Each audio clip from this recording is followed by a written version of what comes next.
आप सभी भाई बहनों का आध्यात्मिक ज्ञानात्मक चैनल की ज्ञान कक्षा में एक बार फिर स्वागत है।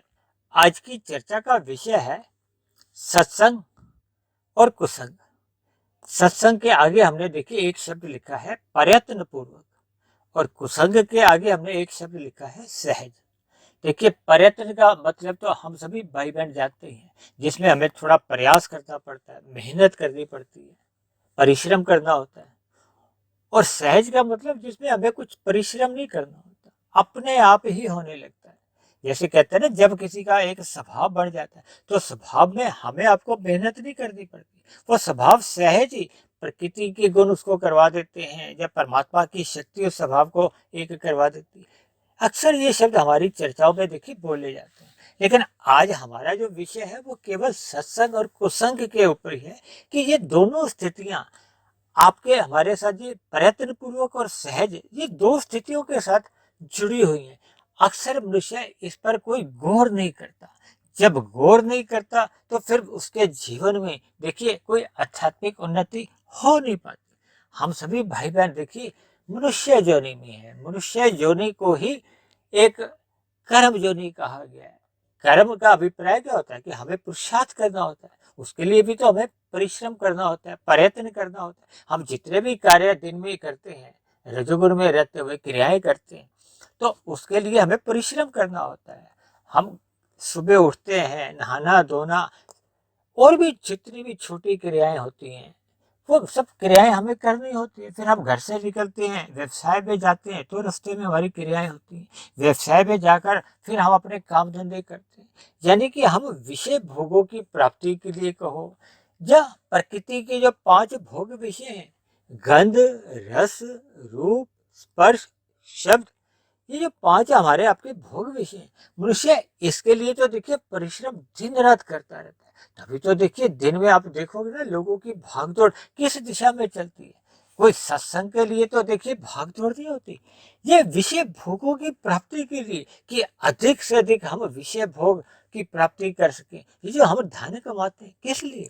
धन कमाने के पीछे देखिए हमारा कोई लक्ष्य नोटों को खाने का तो नहीं होता। हम सुबह घर पे जब नाश्ता करते हैं तो 500 2000 का नोट तो नहीं खाते, हम तो देखिए पदार्थ लेते हैं। और ये पदार्थ कहाँ से आते हैं? धन से। धन कहाँ से आता है? हम परिश्रम करता है। यानी कि कुल मिलाकर एक साधारण मनुष्य के जीवन में ये जो 5 भोग्य विषय हैं, ये सहज ही उसके जीवन में एक प्रधान स्थिति में होती है। अक्सर देखिए ये तो कलयुग चल रहा है। कलयुग में तो देखिए हम सभी भाई बहन देखते ही हैं कि हम सभी भाई बहनों के घरों में कितने प्रकार के सुख सुविधा के साधन हैं, कितने ही प्रकार के व्यंजन हम सुबह के नाश्ते में लेते हैं, दिन के भोजन में लेते हैं, रात को लेते हैं। और जब हम देखिए ब्याह शादियों में जाते हैं तो वहां तो हम देखते हैं ना कि कितने ही प्रकार के पदार्थ होते हैं, कितनी ही सब्जियां, कितने प्रकार के सलाद, कितने प्रकार के पेयजल। वहां तो देखिए 500-700 प्रकार के अलग अलग पदार्थ या पेयजल होते हैं। ये सब देखिए मुफ्त में तो नहीं आते, इसके लिए भी तो धन खर्चना होता है। और धन मिलता है कमाने से, प्रयास करने से, मेहनत करने से।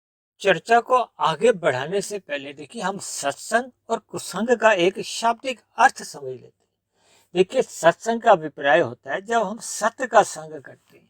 ये जो प्रकृति के जो 3 गुण है ना, तमोगुण, रजोगुण और सतोगुण, हालांकि इन 3 गुणों को देखिए सत्य के साथ ही जोड़ा जाता है, ये नित्य है। जबकि इन 3 गुणों से जो 23 तत्वों का ब्रह्मांड में विस्तार होता है, उनको अनित्य कहा जाता है, भले ही करोड़ों वर्षों का होता है।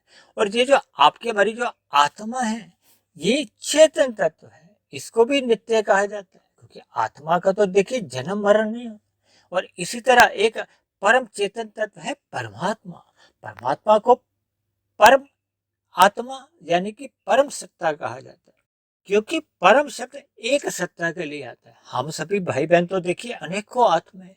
हम मनुष्य जोनि में ही नहीं, मनुष्य से नीचे जितने ही पशु हैं, पक्षी हैं, पेड़ पौधे हैं, कीट पतंगे हैं, ये सभी भी तो देखिए आत्मा है। शास्त्रों में इन आत्माओं को चेतन तत्व के साथ जोड़ा गया है, ज्ञान स्वरूप कहा जाता है। हम सभी आत्मा देखिए केवल ज्ञान स्वरूप है, आनंद स्वरूप नहीं है। और दूसरी ओर परमात्मा को सच्चिदानंद कहा गया है। सच्चिदानंद यानी कि परमात्मा एक अनंत स्वरूप सत्ता है।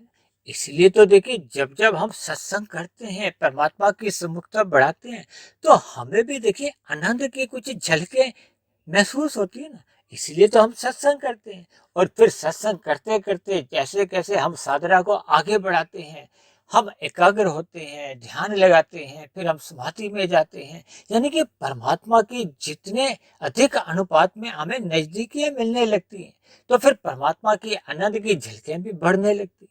देखिए जब हम दिल्ली से हम मसूरी जाते हैं पहाड़ी इलाके में, तो आधा रास्ता जब आगे बढ़ जाते हैं, तो फिर धीरे धीरे मसूरी के आसपास की हमें ठंडी हवाएं आने लगती। तो ऐसे लगता है ना कि वहां हम पहाड़ी इलाकों के आसपास हम पहुंच रहे हैं। और जब हम मसूरी पहुंच जाते हैं, पहाड़ी इलाके में पहुंच जाते हैं, तो फिर हमें पूर्ण रूप से वो ठंडी हवाएं एक बोध होती है, उनका हमें आभास होता है। इसी तरह हम जैसे जैसे परमात्मा का सत्संग करते हैं, देखिए आत्मा और परमात्मा ये दोनों चेतन सत्ता है। जबकि प्रकृति के जो 3 गुण हैं, इनको जड़ कहा गया है। जड़ में अपने आप किसी भी प्रकार की देखिए कोई क्रिया नहीं होती। लेकिन शास्त्रों में कहा गया है तमोगुण, रजोगुण और सतोगुण, इन तीनों गुणों में भी देखिए लक्षणों के आधार पर इनमें अंतर बताया गया है। तमोगुण को अज्ञानता से जोड़ा गया है, पदार्थों से जोड़ा गया है।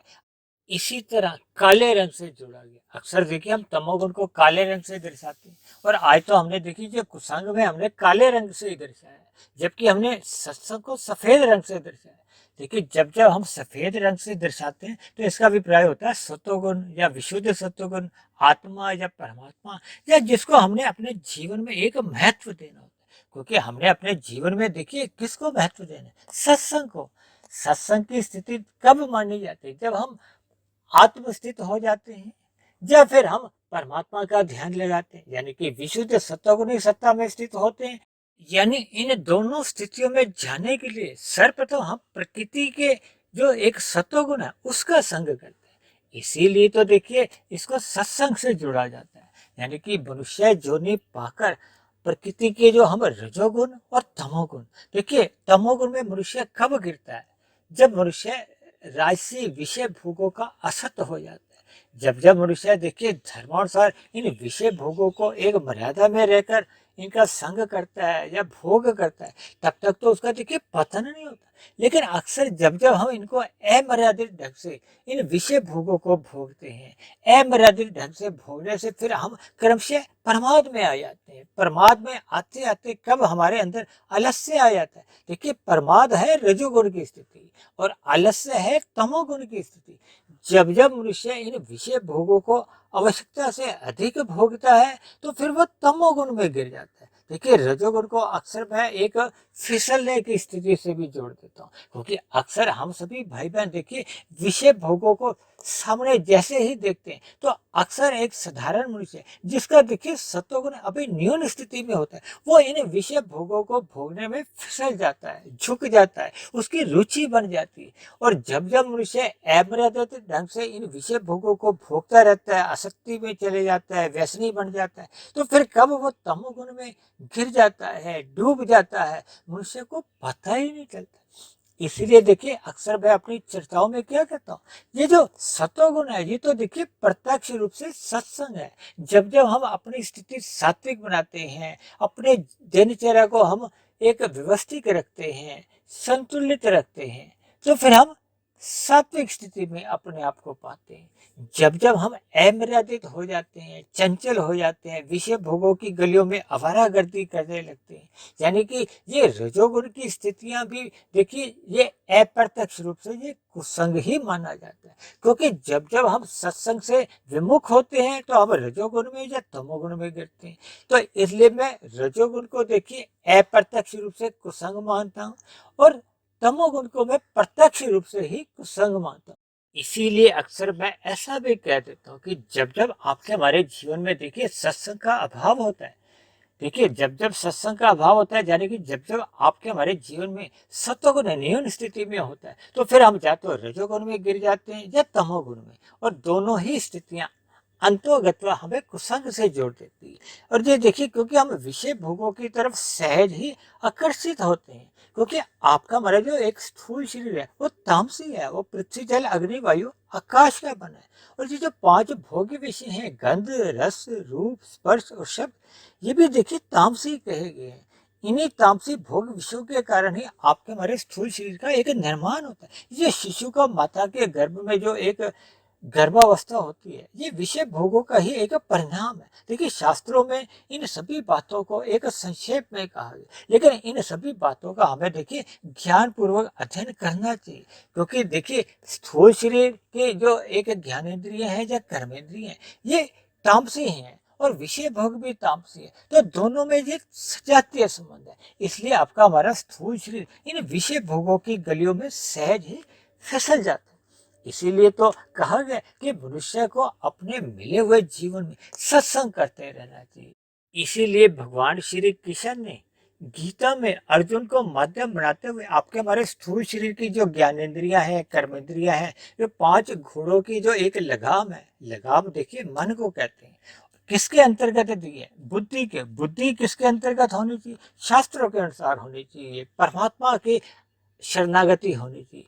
तभी तो आपका हमारा मन इन स्थूल शरीर की ज्ञानेंद्रियों को इन विषय भोगों की गलियों में आवारागर्दी करने से रोक देती है, उनको सही दिशा में ले आती। सही दिशा क्या है? कि हम अपने मिले हुए स्थूल शरीर को एक व्यवस्थित रखें, मर्यादित रखें, इन्हें विषय भोगों की गलियों में जाने की छूट नहीं दे। इन सभी बातों का देखिए हमें अर्थपूर्वक चिंतन करना चाहिए। तभी तो भगवान श्री कृष्ण ने अर्जुन को माध्यम बनाते हुए हम सभी भाई बहनों को इस स्थूल शरीर मन बुद्धि का एक ज्ञानात्मक संदेश दिए, जिसको अक्सर देखिए हम अपनी चर्चाओं में एक प्रमुख स्थान देते हैं।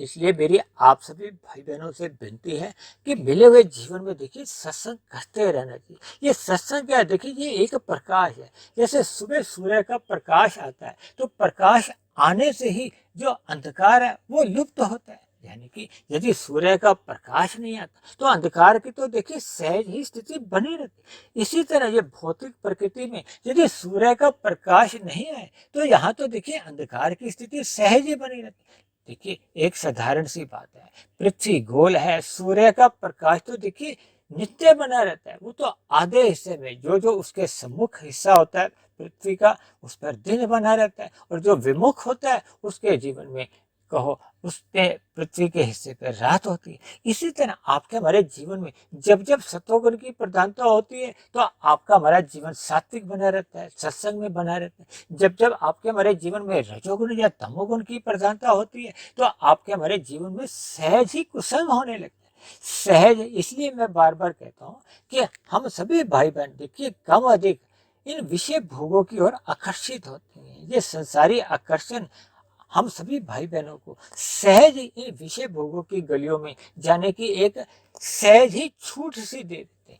इसीलिए तो इसको देखो सत्संग की लगाम से को सत्वगुण की लगाम से या परमात्मा की आज्ञा अनुसार हम जब जब परमात्मा की सम्मुखता बढ़ाते हैं तो फिर आपके हमारे जीवन में सात्विक स्थितियां मजबूत होने लगती हैं। सात्विक स्थितियां मजबूत होने पर ही फिर हम अपने रजोगुण को मर्यादा में रखते हैं। और जब जब मनुष्य रजोगुण को मर्यादा में कर लेता है, यानी कि भोग्य इंद्रियों पर नियंत्रण पा लेता है, तो मनुष्य देखिए पाप कर्म कब करता है? जब मनुष्य विषय भोगों का असक्त हो जाता है, यानी कि हमारे भोग के संस्कार जब बहुत ही एक विशाल स्थिति में होते हैं, प्रधान स्थिति में होते हैं, तब ऐसी स्थिति में देखिए वो जो वासना रूपी संस्कार है, जो भोग रूपी जो संस्कार है, वही आपके हमारे मन बुद्धि में उन विषय भोगों की पूर्ति के लिए वो एक वेग सा जगाते हैं, फुरने से जगाते हैं। और वो संस्कारों का वेग इतना जबरदस्त होता है कि मनुष्य अपने स्थूल शरीर के कर्मेंद्रियों द्वारा या ज्ञानेंद्रियों द्वारा यानी कि कर्म भी कर जाता है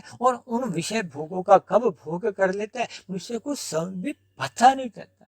क्योंकि कलयुग चल रहा है, कलयुग में अक्सर जो देखिए जन्म लेने वाली जितनी भी आत्माएं आ रही है उनमें अधिकांश लोगों में देखिए तामसी संस्कारों की प्रधानता होती है। ये तामसी संस्कार अधिक होते हैं या राजसिक संस्कार अधिक होते हैं। सात्विक संस्कारों की देखिए उनमें न्यूनता बनी रहती है। इसीलिए तो कहा गया कि मनुष्य योनि पाकर हमें आपको सत्संग करने की एक अवसर मिलता है।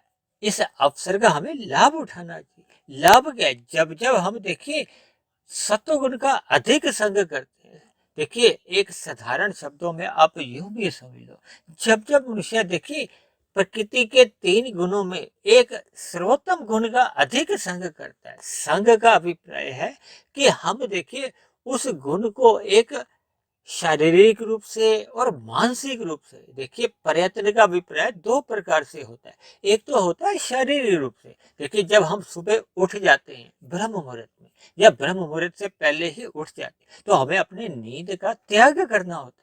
और अक्सर एक साधारण मनुष्य अपनी नींद का त्याग नहीं कर पाता।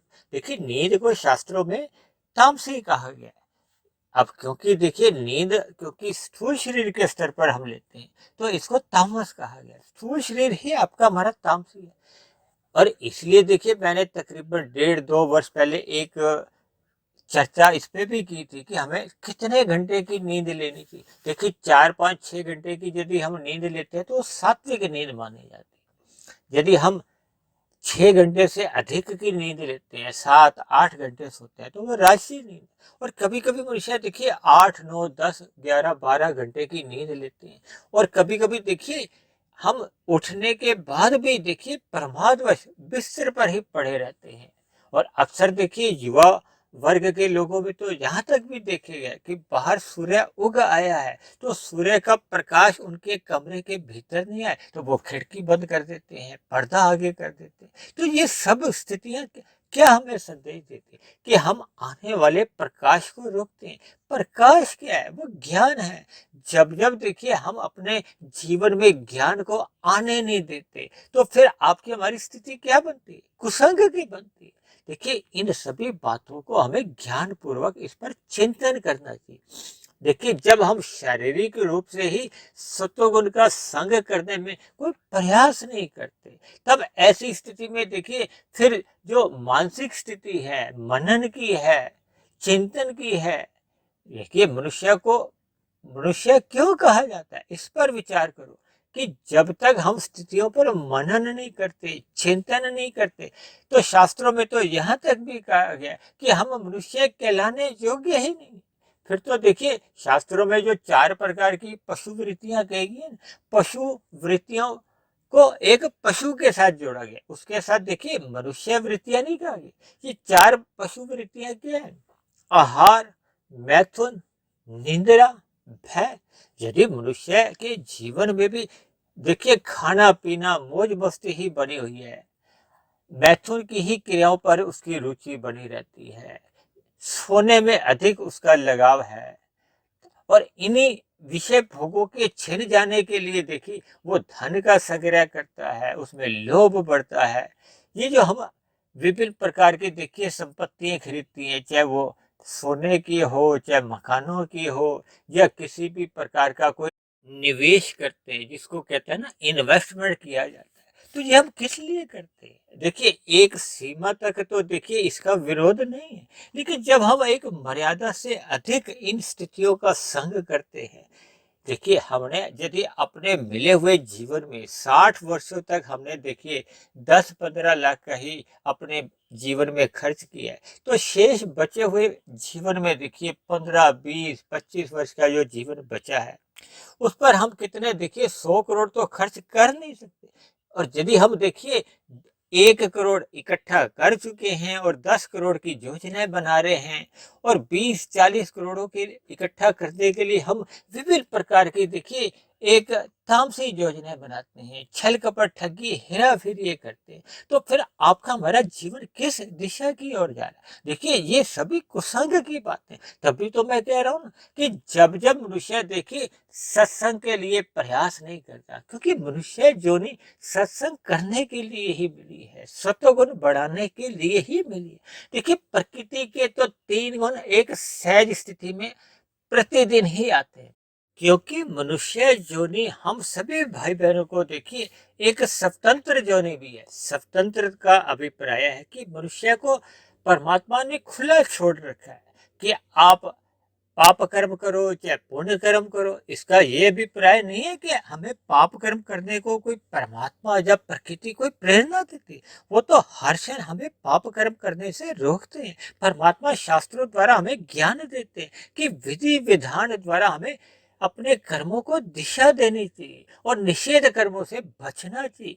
अन्यथा देखिए, कर्मफल सिद्धांत में तो विभिन्न प्रकार के एक बारीकियों से एक सूक्ष्म रहस्य समझाएंगे। और मैंने भी देखिए आज तक की जो 810 वीडियो बनी है, उनमें तकरीबन 50, 70, 80 वीडियो तो देखिए मैंने ही प्रत्यक्ष रूप से कर्मों के ऊपर बनाई है। कर्मों की क्योंकि इतनी अधिक बारीकी है, क्योंकि मेरे मन में भी परमात्मा ब्रह्म मुहूर्त में जैसे जैसे नए नए विचार देते हैं, नई नई संसार की जो एक परिस्थितियां मेरे अनुभव में आती हैं, तो फिर उन परिस्थितियों को मैं सैद्धांतिक बातों से जोड़कर ही अपने वीडियो का एक नाम रखता हूँ और फिर उस रखे हुए नाम पे फिर हम चर्चा करते हैं। उस चर्चा को ही आप सभी भाई बहन अपने अपनी रुचि के अनुसार सुनते हैं। देखिए, कोई मनुष्य किसी वीडियो को देखिए बीच बीच में से सुनकर फिर आगे कहीं निकल जाता है। कुछ मनुष्य देखिए केवल वीडियो का नाम सुनकर ही 2, 4, 5 सेकंड उसको सुनते हैं या आधा मिनट सुनी फिर उससे आगे बाहर निकल आते हैं। कुछ भाई बहन ऐसे भी हैं जो वीडियो को बहुत ध्यान से सुनते हैं, एक बार सुनते हैं, 2 बार सुनते हैं। और कुछ भाई बहन तो देखिए मेरे पास ऐसे भी फोन आते हैं जो सुनते सुनते कुछ बातों को लिख भी लेते हैं। देखिए, ये सभी बातें अपनी व्यक्तिगत रुचि के अनुसार होती है। जैसे जैसे मनुष्य का देखिए जिन जिन विषयों के प्रति रुचि होती है, इसीलिए अक्सर मैं देखिए इस बात को भी जोड़ देकर कहता हूँ कि मनुष्य के देखिए जिस जिस स्तर पर, ज्ञान के स्तर पर जहाँ उसकी एक न्यूनता होती है, उस बनी हुई वीडियो को या उस वीडियो से संबंधित कोई अन्य वीडियो भी है, उनको सुनकर आप अपना भ्रम दूर कर सकते हैं, आप अपने ज्ञान को बढ़ा सकते हैं। क्योंकि मनुष्य के जीवन में जितना अधिक ज्ञान आता है, जितना अधिक प्रकाश होता है, वो उतना ही फिर शास्त्रों की सूक्ष्म बातों को समझ पाता है। जैसे जैसे हमें देखिए ये सूक्ष्म बातों का एक ज्ञान होने लगता है, तो फिर आपके हमारे जीवन का एक नजरिया बदल जाता है, आपका हमारा दृष्टिकोण बदल जाता है। आज देखिए हम विषय भोगों के लिए परिश्रम करते हैं और कहीं कहीं तो मनुष्य देखिए छल कपट ठगी करता हुआ उन विषय भोगों के लिए पाप कर्म करता है। तब ऐसी स्थिति में जैसे ही ज्ञान का स्तर बदल जाता है, तो फिर मनुष्य देखिए अपनी आवश्यकताओं की पूर्ति के बाद भी जो उसका कमाया गया धर्मानुसार धन भी होता है, उसका भी वो परोपकार के कार्यों में लगाना आरंभ कर देते हैं, क्योंकि उसके ज्ञान का अब स्तर बदल गया है। देखिए, ज्ञान की अलग अलग कक्षाएं होती हैं। जैसे देखिए भौतिक ज्ञान के लिए भी देखिए पहली कक्षा में जाते हैं। अब देखिए जो बच्चा अभी प्ले स्कूल में है, नर्सरी कक्षा में, तो उसका तो एक विशेष ज्ञान नहीं होता। और जब मनुष्य देखिए 12वीं कक्षा के बाद कॉलेज में जाता है, कॉलेज की पढ़ाई खत्म करके कोई एमपीए करते हैं, कोई इंजीनियरिंग में जाते हैं, यानी कि कुछ विषयों पर वो एक बहुत ही विशेष ज्ञान अर्जित करते हैं। जो लोग डॉक्टर बनते हैं, और डॉक्टरों में भी देखिए अलग अलग विषय है, कोई आंखों का एक विशेषज्ञ बन जाता है, कोई दिल का विशेषज्ञ बन जाता है। देखिए, इन सभी स्थितियों को हमें ध्यान पूर्वक समझना होगा। जैसे देखिए सीढ़ी के डंडे होते हैं ना, कभी कभी हमने देखी छत पर पानी कोई चेक टैंकी में करता है तो हम सीढ़ी के सहारा लेते हैं, उसका पहला डंडा चढ़ा, दूसरा, चौथा, पांचवा। तो ये देखिए इन सभी बातों से फिर हम जैसे जैसे ऊंचाइयों पे जाते हैं तो फिर बात हमें समझ में आती है। ऐसी देखिए कोई गोली नहीं बनी कोई भौतिक जगत में भी कि हम केवल देखिए एक गोली खा लें और उस गोली का ऐसा असर हो कि हम देखिए भौतिक शिक्षा का हमें सारा ज्ञान आ जाए। तो जब भौतिक शिक्षा का ही ज्ञान लेने के लिए मनुष्य को देखिए 12, 15, 20, 25 वर्ष तक पढ़ना होता है, तब वो उसको देखिए एक बुद्धि के स्तर पर उसमें एक योग्यता आती है कि वो एक अच्छे स्तर पर अपना व्यवसाय चला पाता है या उसको एक अच्छी नौकरी मिल पाती है। तब ऐसी स्थिति में देखिए हमें शास्त्रों का अध्ययन करने के लिए, जिसके लिए देखिए हम सभी भाई बहनों को ये मनुष्य जीवन मिला है। साधना तो देखिए तभी आरंभ होती है जब आपको हमें शास्त्रों का ज्ञान होगा। ये जो प्रकृति के जो 3 गुण है ये कैसे कैसे कार्य करते हैं, भगवान श्री कृष्ण ने तो गीता में ही देखिए इन तीन गुणों के ज्ञान को गुहतम ज्ञान का है। और भगवान श्री कृष्ण ने अर्जुन को माध्यम बनाते हुए हम सभी भाई बहनों को ये ज्ञान संदेश दिया है कि हमें इन गुणों का ज्ञान समझना होगा। देखिए इन तीन गुणों से ही संबंधित आपके हमारे तीन शरीर हैं, स्थूल शरीर, सूक्ष्म शरीर और कारण शरीर। और आत्मा और परमात्मा तो देखिए चेतन तत्व है। यदि मनुष्य स्थूल शरीर के स्तर पर ही अपनी दिनचर्या व्यतीत करता है, क्योंकि जब मनुष्य देखिए विषय भोगों की ओर ही अपना जीवन लगा देता है, उसी के लिए ही दिन भर वो भाग दौड़ करता है और उसके लिए देखिए यदि वो धर्मानुसार भी कर्म करता है तब भी कोई देखिए उसकी कोई विशेष उन्नति हो नहीं पाती, क्योंकि हम मिले हुए जीवन का फिर हम दुरुपयोग कर, क्योंकि आपके हमारे स्थूल शरीर की तो देखिए सीमित आवश्यकताएं, उसके लिए हमें सीमित पुरुषार्थ करने से भी आपका हमारा जीवन का गुजर बसर एक अच्छे ढंग से हो जाता है। देखिए आज मनुष्य ने अपनी आवश्यकताओं को ही इच्छाओं में तब्दील कर दी है और इच्छाएं भी देखिए 10, 20, 50, 100 नहीं, वो बढ़ती जा रही है दिन प्रतिदिन। जब विषय भोगों की इच्छाएं हमारी बढ़ती जाती है तो आपका हमारा जो मिला हुआ जीवन है वो देखिए उसका अधिकांश समय किस में गुजरता है, फिर ये भौतिक उपलब्धियों की प्राप्ति में। तब ऐसी स्थिति में देखिए आपका हमारा मिले हुए जीवन का जो समय है वो इस सतोगुणी ज्ञान की ओर जा नहीं पाता। इसलिए तो मैंने आज सत्संग को किसके साथ जोड़ा है, प्रयत्न पूर्वक, यानी कि हमें सत्संग के लिए प्रयास करना होगा। शारीरिक स्तर पर भी हमें अपनी दिनचर्या अपनी व्यवस्थित करनी होगी, तभी तो देखिए हम प्रकृति के जो रजोगुण का संग हम मर्यादा में करें और तमोगुण का जो मल रूपी संग है उसका मात्र संग हमें उतना ही करना है कि आपके हमारे स्थूल शरीर को आराम मिल जाए। हमें सात्विक नींद लेनी चाहिए और अपना अधिक से अधिक समय कहाँ बिताना, सतोगुण का संग करने के लिए। वही तो देखिए सत्संग है। जब जब हम परमात्मा की ओर अपनी सम्मुखता बढ़ाने लगते हैं तो फिर परमात्मा तो देखिए एक आनंद स्वरूप सत्ता है। जब हम आनंद स्वरूप सत्ता से जुड़ जाते हैं, देखिए परमात्मा को कभी कभी मैं देखिए 3 संख्या से भी जोड़ देता हूँ, क्योंकि शास्त्रों में एक शब्द आया है सच्चिदानंद, सत्य चित आनंद। सत्य को मैंने 1 अंक से जोड़ा है, चित्त को मैंने 2 अंकों से और आनंद को 3 अंकों से। देखिए जैसे हम किसी से पूछते हैं ना कि आप कौन सी कक्षा में पढ़ते हो, तो यदि वो कहता है कि मैंने तीसरी कक्षा में पढ़ता हूँ, तो इसका अभिप्राय क्या माना जाता है कि उसने पहली और दूसरी कक्षा पास कर चुका है।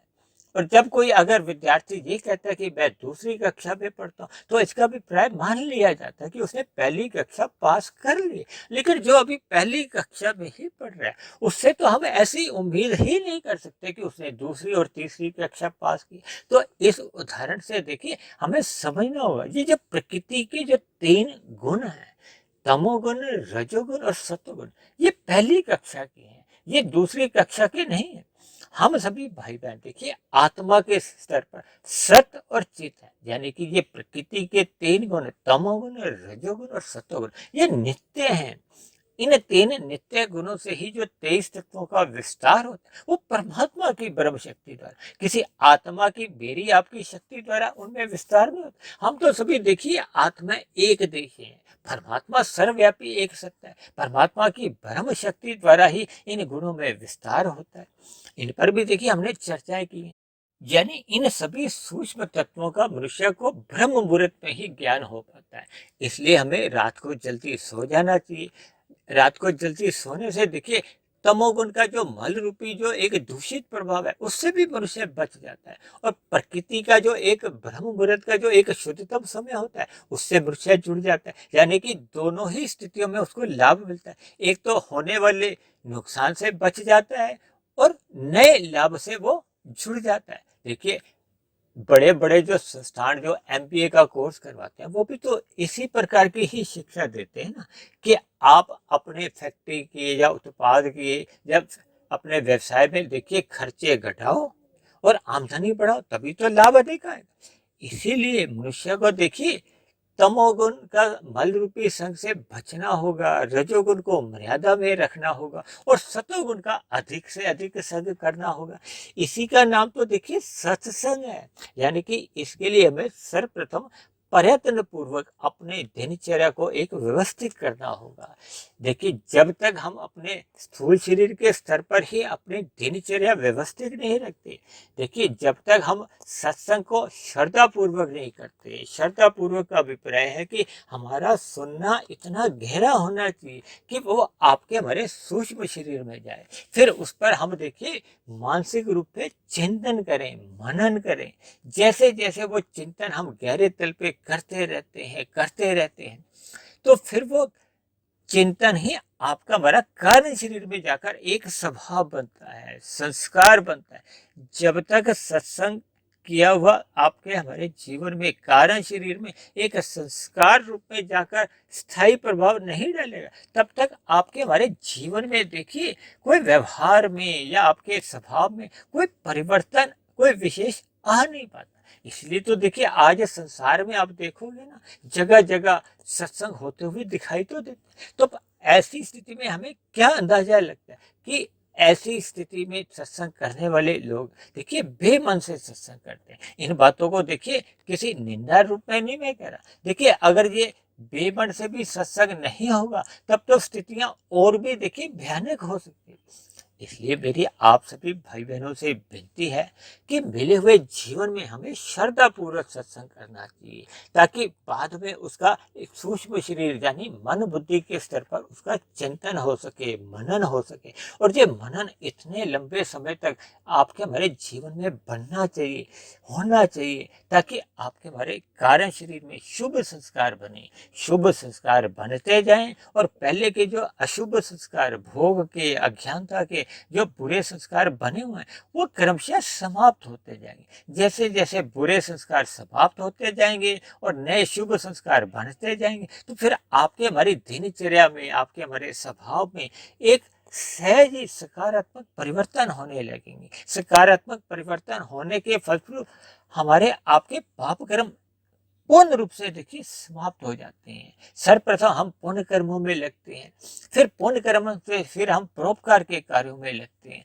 फिर परोपकार से आगे चलते चलते फिर हमारे कर्मों में निष्कामता आने लगती है। निष्काम कर्म करने को ही भगवान श्री कृष्ण ने गीता में कर्म योग का नाम दिया। जैसे जैसे मनुष्य कर्म योग में एक लंबे समय तक स्थित हो जाता है, तो उसका ज्ञान विज्ञान बढ़ने लगता है, वो ज्ञान योग में स्थित हो जाता है। और ज्ञान योग के स्थित होने पर मनुष्य की सहज ही परमात्मा के प्रति एक विशेष प्रीति उत्पन्न होती है। उसी प्रीति को ही देखिए भक्ति योग का नाम दिया गया। तो ऐसी सभी शुभ स्थितियां यदि मनुष्य अपने मिले हुए जीवन में नहीं बनाता, तब ऐसी स्थिति में देखिए उसकी स्थिति कहाँ रहती है? कुसंग की ओर। जब जब हम प्रकाश से विमुख होते हैं, तो आपके हमारे जीवन में अंधकार सहज ही आने लगता है। देखिए शाम को जैसे ही सूर्य छिपता है, जैसे हम सूर्य के प्रकाश को आने से रोक देते हैं, दोनों ही स्थितियों में आपकी हमारी क्या स्थिति होती है? ये कुसंग की ही होती है, अंधकार की ही होती है। यानी कि ये सहज स्थितियां कुसंग की आपके हमारे जीवन में फिर बनने लगती है। देखिए इसीलिए तो मैंने सत्संग को एक प्रयत्न पूर्वक शब्द के साथ जोड़ा है, यानी कि हमें आपको अपने मिले हुए जीवन में पुरुषार्थ करना होगा सत्संग की ओर, सतोगुण का संग करने की हो। यदि मनुष्य अपने मिले हुए जीवन में ये प्रयत्न नहीं करता, तो फिर उसकी स्थिति देखिए सहज ही रजोगुण की होती है या तमोगुण की होती है। देखिए तमोगुण की स्थिति तभी बनती है जब मनुष्य विषय भोगों का एक व्यसनी बन जाता है, असक्त हो जाता है। तो फिर ये विषय भोग ही मनुष्य को फिर ये प्रमाद में ले आते हैं, और प्रमाद में मनुष्य अपने आवश्यक कर्तव्य कर्मों को कर नहीं पाता, तो फिर वो आलस्य की स्थिति में आ जाता है। और ऐसी स्थिति में देखिए वो जो विषय भोगों के वेग को हो या बुरे संस्कार को, फिर वो मनुष्य को पाप कर्मों में लगा देते हैं। ये विषय भोगों के जो वेग हैं, वो बहुत ही तूफानी रफ्तार से मनुष्य को अपराध जगत की ओर कहो या पाप कर्मों की ओर धकेल देते हैं। और जब मनुष्य इन पाप कर्मों में संलग्न हो जाता है, तब उसके संचित कर्मों में देखिए पुण्य कर्मों की न्यूनता रह जाती है। पाप कर्मों की अधिकता होने पे फिर मरते समय उसके संचित कर्मों का कर्माशय बिगड़ जाता है। और संचित कर्मों का कर्माशय बिगड़ने से यानी कि पाप कर्मों की अधिकता होगी है, पुण्य कर्मों की न्यूनता होगी, तब ऐसी स्थिति बनने पे फिर मरने के बाद कि ये जो 80 लाख प्रकार की जो नीचे की तामसी जोनि है, मनुष्य को ना चाहते हुए भी फिर नीचे की जोनियों में उन बड़े हुए तमोगुण को कहो या उन पाप कर्मों का दुख रूपी फल भोगने के लिए फिर नीचे की जोनियों में जाना ही पड़ता है। अक्सर देखिए नीचे की जोनियों के उन जोनियों के कुछ तो देखिए नाम सुनने से मनुष्य भयभीत होता है, लेकिन मनुष्य अपने जीवन में अपने कर्मों में एक सुधार नहीं लाता। क्योंकि सुधार इसलिए नहीं ला पाता क्योंकि उसके जीवन में प्रकाश नहीं होता, सत्संग का अभाव होता है। तब ऐसी स्थिति में देखिए ये रजोगुण का प्रभाव को या भोग विषयों का प्रभाव को या संसारी आकर्षणों के प्रभाव से मनुष्य फिसल जाता है। फिसल क्या जाता है, एक समय सीमा के बाद वो उनमें डूब जाता है। तो ऐसी सभी स्थितियों से बचने के लिए हम सभी भाई बहनों को आज ही इसी क्षण से हमें अपने मिले हुए जीवन का सदुपयोग करते हुए प्रयत्न पूर्वक सत्संग निरंतर करते रहना होगा। निरंतर करते रहने से ही आपकी हमारी सात्विक स्थितियां बनती है और जीवन में फिर सकारात्मक परिवर्तन आने से हम सभी भाई बहनों का मिला हुआ जीवन सफल हो जाता है, सार्थक हो जाता है। ऐसी सभी शुभ स्थितियां हम सभी भाई बहनों के जीवन में भी बने। इन्हीं शुभ कामनाओं के साथ आज की चर्चा विशेष को हम यहीं विश्राम देते हैं। यदि बनी हुई वीडियो आपको ज्ञानवर्धक लगी हो, प्रेरणादायक लगी हो, परमात्मा से जुड़ने में आपको कोई एक संदेश देने में मददगार बन रही हो, तो मेरी आप सभी भाई बहनों से विनती है कि आप इस बनी हुई वीडियो को अन्य भाई बहनों में भी शेयर करें ताकि समाज में सतोगुणी वातावरण का विस्तार हो। उस सतोगुणी वातावरण में हम सभी भाई बहनों का सुखमय जीवन बीते, परमात्मा में सदा प्रीति बनी रहे। और यदि आप किसी भाई बहन का आज की वीडियो संबंधित कोई प्रश्न हो या मेरे आध्यात्मिक ज्ञानात्मक चैनल के प्रति कोई सुझाव हो या मेरी कही गई बातों पर आपको किसी तरह की आपत्ति हो, मेरे कहे गए शब्द आपको कोई बुरे लगते हो, किसी भी प्रकार की शिकायत के लिए आप नीचे दिए गए कमेंट्स बॉक्स पर जाकर अपनी शिकायत, अपना प्रश्न या अपना सुझाव भी लिख सकते हैं। तो इन्हीं शब्दों के साथ आज की चर्चा विशेष को अब हम यहीं विश्राम देते हैं। कल फिर मिलते हैं एक नए विषय को लेकर, एक नए संदेश के साथ। तब तक आप सभी भाई बहनों का बहुत बहुत धन्यवाद।